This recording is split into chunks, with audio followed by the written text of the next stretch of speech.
Hello, boys and girls. Miss Oliver here for another social emotional story time. Today with Miss Molly's School of Manners. It is written by James MacLaine and illustrated by Rosie, Reeve, and published by Usborne. It says, "Pleased to meet you. Do come in." This is the story of a little raccoon named Algernon, and how the events of one strange day made all his bad manners good. Algernon's manners weren't just bad, they were terrible. He never said please. Give me an ice cream with chocolate sauce. He never said thank you. Humph. Litter, yuck. He's throwing out his trash on the floor. He didn't think to help others. See in this picture, the panda's bag broke, and he's not helping pick up all the stuff that's on the road. And he didn't bother saying sorry. Ouch! He stepped on an alligator's tail and did not say sorry. That does not seem wise. In short, Algernon cared for no one but himself, until, one morning, he stumbled upon a rather unusual place. It says, Miss Molly's School of Manners. Hello, Algernon. My name is Miss Molly. I wondered when you'd find me. Huh? Miss Molly took Algernon into her school. Please join us, she said, and you'll soon learn how good manners can make life better for everyone. Just then, two eager beavers appeared, spouting polite words but barging down the stairs to greet Miss Molly. Good morning, Miss Molly. Excuse me. Thank you. Please. Woof. Woof. See, he's pushing all these people down. Good manners aren't just about using the right words, Miss Molly remarked. They're about showing you care. Please don't run inside. You could bump into someone. Cover your sneezes so you don't spread diseases. Achoo! That's a good tip right now. Whee! This is not a slide. You might break something. No skateboarding inside. You might hurt somebody. Blech, burp. Rude noises were coming from the listening carefully lab, where the first lesson had already begun. Bang! Oops, did I do something wrong? Oh dear, an experiment had just exploded because a polar bear hadn't been paying attention. Professor Goggles sighed. It's good manners to listen carefully when someone explains something to you. I'll say it again. If your experiment makes rude noises, add a sprinkle of pardon me powder. So we have all these things here, and it says pourable pleases, fizzy burps, nice nitrate, hello hydroxide, pardon me powder, your welcome crystals, do well solution, or well done solution, and tincture of thank yous. Algernon wanted to have a turn too. Which of the chemicals on the shelf should you add to this burping flask? Burp, belch. You guys remember? He chose the orange container and the flask stopped burping. Well done, said Miss Molly. The next lesson was in the sharing studio. Algernon and two others in the class were supposed to paint a tiger. Agatha Aardvark grabbed the red paint, and Algernon seized the yellow, but neither was happy. There's no orange paint, Algernon complained. Luckily, Senor Leopardo taught them the fine art of sharing. You'll have to share red and yellow, he told them. Mixing them together makes orange. There's a good art lesson today. And if you all share the black paint, we could all add stripes. Sharing doesn't just mean giving and getting, Miss Molly added. It also means taking turns and leaving enough for others. You're hogging the wheel. Can I have a turn now? Do you need all that clay? There's none left for me. However, some things and some opinions are best kept to yourself. Your picture looks messy. You can borrow my eraser. No, thank you. This is my style. He doesn't want the eraser. He doesn't think it looks messy. We share everything. Ew, even toothbrushes? No, you don't want to share toothbrushes.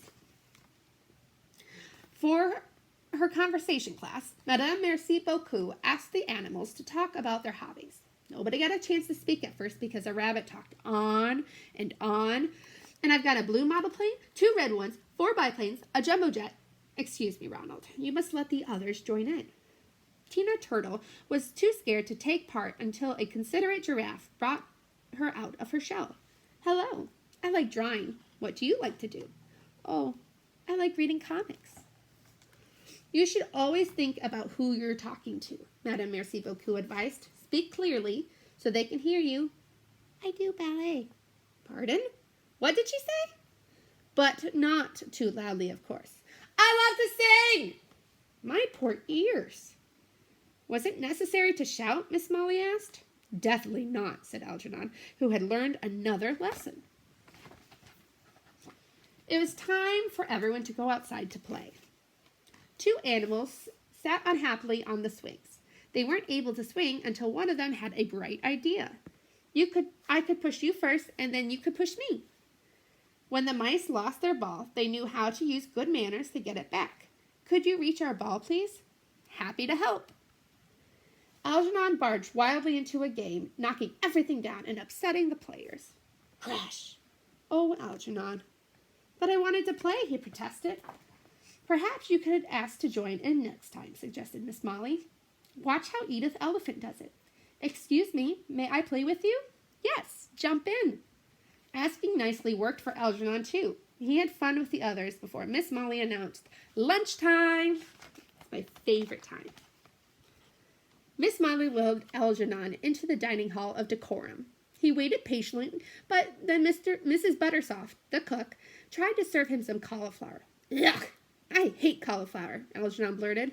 Mrs. Buttersoft was upset. Her tears dripped into the roast potatoes, turning them soggy. You hurt her feelings. Just say no thank you instead. Bad manners spoiled the taste of several meals on the other side of the room, too. I can't tell what you're asking when your mouth is full. Yeah, so, please, could you take your tail out of my soup? Huh, that silly squirrel's got a tail in their soup. That's bad manners. I want cake. You won't get any dessert if you talk like that. After lunch, Algernon felt confused. His head was a jumble of manners. When the next teacher, Mr. Even Stevens, gave him some worksheets to do, Algernon didn't know what to say. Please, sorry, thank you, you're welcome? Still, he did his best to answer all the questions, and then Mr. Even Stevens checked them. So let's check out this worksheet together, okay? So it says, divide this pizza, let me move it over, divide this pizza equally between you and your 3 friends. So there's 4 people. And Algernon drew it so he got half the pizza, and then his 3 friends had to share the other half. And he got it wrong. It says, everyone should have the same size slice. Then down here, we've got draw lines to the things these animals need.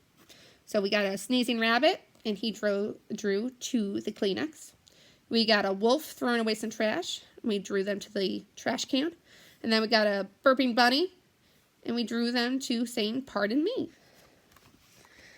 Then we got here, take away the bad manners. On each picture, circle what needs to be removed. So he got it right on this one, because the polar bear needs to take away the luggage, so the, wolf, raccoon, not sure what animal that is, can sit down, okay? So you want to let the person sit down. That's more important than your luggage. And then on this one, he got it right, because you don't put your feet on a seat, because someone's going to sit on that, and then they're going to get their feet, their bottom all dirty. Then over here, he got it wrong, because he circled this. The lesson here is you need to take away the headphones when someone is talking to you. Yep, so always take off your headphones. And then last one, draw hands on the clock to show when you'd arrive to meet someone at 3 o'clock. So Algernon made it say 3 o'clock. And that's right, but the note also says, but it's even better to arrive a few minutes early. Well done, Algernon. You are making good progress. Next came the history of manners. Lesson with Sir Lionel. Bad manners have often caused bad things to happen, as you can see on this tapestry. I'll move it a little closer. Bad manners tapestry. In the year 1066, an unruly mob sailed to faraway land. There, they argued about who should be king. So, The Battle of Hastings broke out. At last, they agreed to take turns being king instead. Could good manners prevent a war, Miss Molly? Doesn't hurt to try. Long ago, knights thought that obeying kings and rescuing damsels in distress was good manners, Sir Lionel continued. Why don't you give them a try and see what you think?